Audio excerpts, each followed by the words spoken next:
and welcome to the channel. Today, we're going to be taking a look at my custom Friday the 13th Part 4 Jason Voorhees mask. This is the mask as it appears in Friday the 13th Part 4, the final chapter. I am going to show you how I made this because I had a fun time doing it, but if you don't want to see that, skip to here. So to start, I took my Spirit Halloween mask and I cut off the top by tracing it off of my Part 3 mask because the forehead on the Spirit masks are really big. Then I also opened the holes up, as you can see, just to make it more film accurate. Here is the drill bit size I used for that, in case you were wondering. I took some strap lying around the house. You can usually find these in like the waistbands of clothes or something like that. It's this elastic strap material. And I painted the white parts of it just kind of black. And I put these on the mask with some brads and some kind of washer type things on the inside, which you can't really see once all the straps are on. You can see one right there. I also marked out the placements for the snaps on bottom, which are right almost parallel with the second hole on these kind of side holes, not the main 6 holes going down the mouth. And I think those look really good.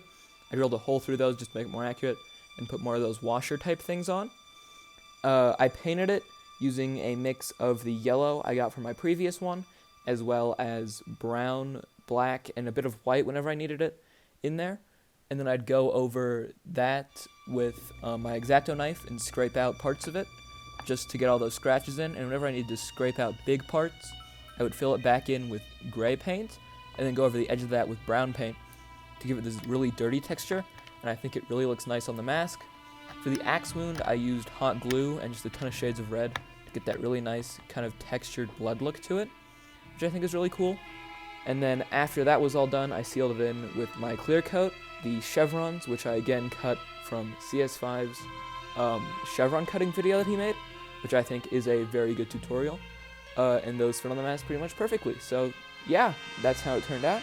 I'm really happy with how this looks, especially more than the Part 3, and here's how it is. Anyways, as you can see, this has a lot of detail, so before I start comparing it to my other masks, I do want to show you all that.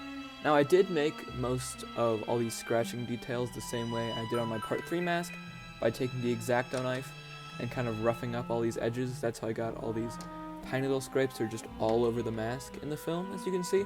So those are just absolutely everywhere in all these different areas. And then for the nose, and all these bigger areas, like the one around the eye, on both sides, the missing half the chevron, this big area that's all messed up, I would scrape it off, and then since it was brown underneath from the Spirit Halloween mask, I would take some black and white paint, I'd mix it up, and I would do a couple of different passes of different levels of black and white in both of them to get that kind of nice worn texture to it. And I do think it looks really nice, and then I would go around each cut with this brown, and I'd very lightly just dry brush it on there. And I think it looks pretty good at dirt. It's my first try at adding dirt to a mask, so it doesn't look perfect, but I do really like how it turned out on this mask. Now, this is a Spirit Halloween mask, just like my Part 6 mask, but I do think I cut it better than I did with that one. So if I bring it in here, you can see that my Part 6 mask has a kind of weird cut at the top, when this one is a lot more kind of rounded off, and that's because I took my Part 3 mask and I stacked it on top and then kind of cut out around that area, and I think it made this mask look really good. Up here you see I have the axe wound that is sustained at the end of Part 3, and I think I did this really well. I put hot glue on there to give it that really gross texture it has in the film, and then for all of this blood, I took these 2 colors of reds that I got from different art stores, and I mixed them with different levels of black and brushed them on in different intensities just to create that.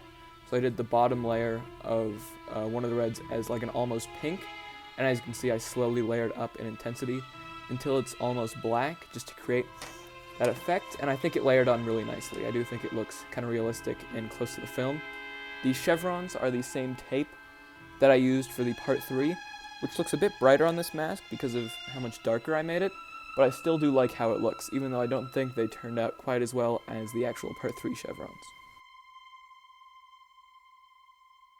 All of the different damage all along the thing looks a lot better because of the technique I used, and just by adding that little bit of dirt, it makes it look a lot less empty.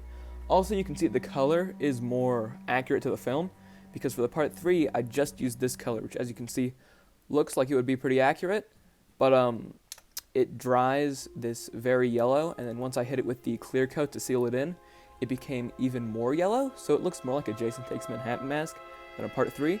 So for this one, I mixed it in with brown, black, and white, just to kind of balance out all the tones in the right way, and I do think it ended up looking a lot better and more film accurate. Now, the only thing more accurate about the part 3 is these straps, because of these parts are a lot bigger on here, because I only had the small tacks, but the thing that makes this one more accurate is around back, I added the kind of metal strap parts that are on in the film, which I do think looks really nice. This one also fits my head better because I cut the straps custom as opposed to this one, which the straps were just pre-cut when I came with it. If I put the 3 masks in order, you can definitely see my progress in terms of making masks. From my first one, which is my part 6, which I still have these sunglass lens in. I do like leather straps on this one, even though this one's all wonky because I hit it with clear coat and it stuck. But it is, up top it's a bit messy, and this chevron just isn't, I don't know, it doesn't look like a chevron. It's because it was painted on there. The part 3 I was proud of, but looking back on it, it just doesn't look as good as I wanted it to, especially with the pencil I used for like the nose.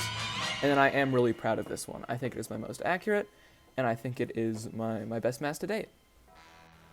One thing that I like about these Spirit Halloween masks when compared to like the Amazon masks is, number one, the eye holes on them are a lot more film accurate. They're very oval shaped, which makes the masks just look more menacing in my opinion, as well as the fact that, as you can see, the holes get all weird and funky down the bottom of that, and they don't on these ones. They stay circular, as well as the fact that just the overall shape of it doesn't match a Jason mask as well as these two do, which is why I think I prefer working with Spirit Halloween masks, even though they are much more expensive.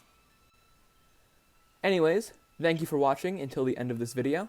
I hope you liked this mask. I might make a part 7 mask, because I might make either this one or part 7 my costume for Halloween, but I still haven't decided. If I do, I will make a video of that as soon as I can. Anyways, bye!